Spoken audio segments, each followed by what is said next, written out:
Yaxshimisiz Tashqin apandi, men sizningki taqatgan energiyangizda yuqumlanib, hozirgacha remochilikdan korxonchi sohasiga qadam bosayotgan sizning bir funksiyangiz. Men bir arzuyim borchu, moliya erkinligi deyiladi. Hozirgi yoshlar erchalamda qanday qilib yiqilishlarini to'liq bir ta'lim bergansiz. Bunda tuqqanlar har qanday ishning qonuniyati bor, insoniyatning qonuniyati bor.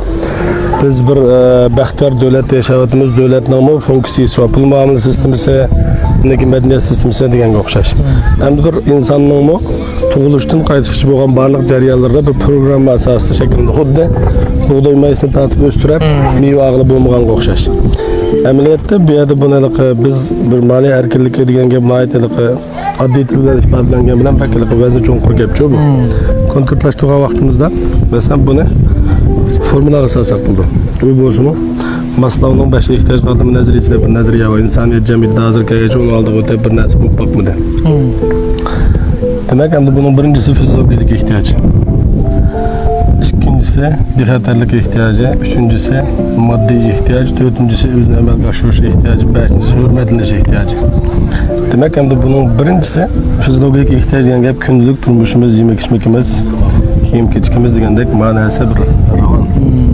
Yemek-ichmak o'zimizning badanning fiziologik ehtiyoji deb qaraymiz endi. Bu qinish kerak.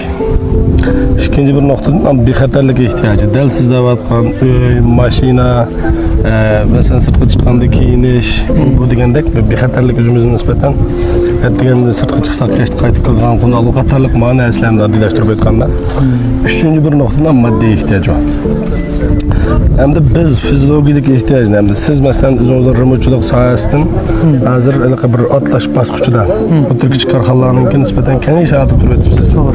Demak, hamda biz fiziologik ehtiyoj, bexatarlik ehtiyoj degan gap o'zingizning masalan atrofidagi va sizga munosabatli barliq odamlarningki turmushi butun hamma narsa joyida bo'lgandan keyin bexatarlik ehtiyojni uy chiqimsa to'lash kerak, mashina. Üçüncü bir nokta kelganda iqtisod erkinligi degan narsa shu vaqtning o'zida moddiy ehtiyoj, dal siz shu bosqichda hamda. Buni biz hamdaliqi bek kuchlik iqtisod masalan shakllantirgan. U bo'lsa hamda biz hamda oddiy til bilan pul topma emas, bir boy bo'lishning keyin qilmishga to'g'ri kelgan vaqtda Urumchining beyo'lari bo'lsangiz, Urumchining bir cho'ng masalasini hal qilishingiz kerak.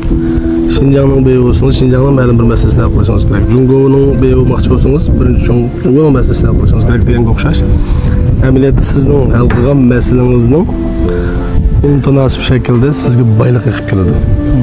Demak, siz qancha ko'p masalani hal qila olsangiz, xiydan rozi qila olsangiz, shu boshqalar qilolmagan siz qilishga nisbatan jur'at qilgan va qilgan ishlar orqali sizningki moddiy ehtiyojingiz qanday dalbay deganga o'xshash iqtisod erkinlikka erishasiz. Undan keyin aniqlik tiklash, o'zini amalga oshirish degan gap. 3 ehtiyoj, fiziologik ehtiyoj, bexatarlik ehtiyoj, moddiy ehtiyoj to'liq qilib, undan keyin bir odam bo'lib tug'ilib ketgan insoniyatga bir yaxshi bir ahamiyat va bir ishlarni qiladi deganda undan keyin aniqlik tiklaymiz, cho'nga qilamiz. Undan keyin qarxallashgandan keyin u hurmatlanish ehtiyoji ustunki 5-bosqichda sizningki oldingi 4 ehtiyoj qangandan keyin tabiiylam jamiyatdagi odamlar sizni hurmat qiladi. E'tirof qiladi. Oddiy o'zining ehtiyojini qamdagan odamni hech qanday hurmat qilmay sadaydigan. Undan keyin qilayotgan ishlarga nisbatan jamiyatga qilgan masalasi va oila qilgan masalasi intayin passiv holatda turib, kimlik izamga so'pashtirgan degandek. Undan boshqa bir moddiy ehtiyoji qanmay turib, cho'ng yaqilib olib bayram bo'ladigan yoki bexatarlik ehtiyoji qanmay turib, moddiy ehtiyoj o'tab ketadigan.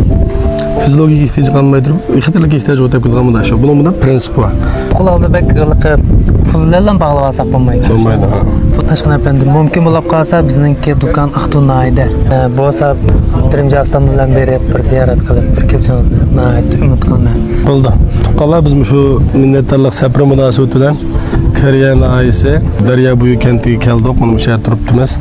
Bu yerning o'zgacha xos madaniyatlari, alohidaliklari va to'g'riqning go'zal qiyofatlarini ko'rib biz intayin suyundik, rohatlandik shunga. Vaqti bor, sharoiti bor. Tuqqanlarni shu yerda ziyorat qilib, mushadikni aytib bag'ri kang tuqqanlar bilan bir sirdashib, mungdishib sayohat qilib ketishingizni chin dilimiz umid qilamiz. Shundaqla sizlarning ishlaringizni ham yaxshi bo'lishini umid qilamiz. Rahmat.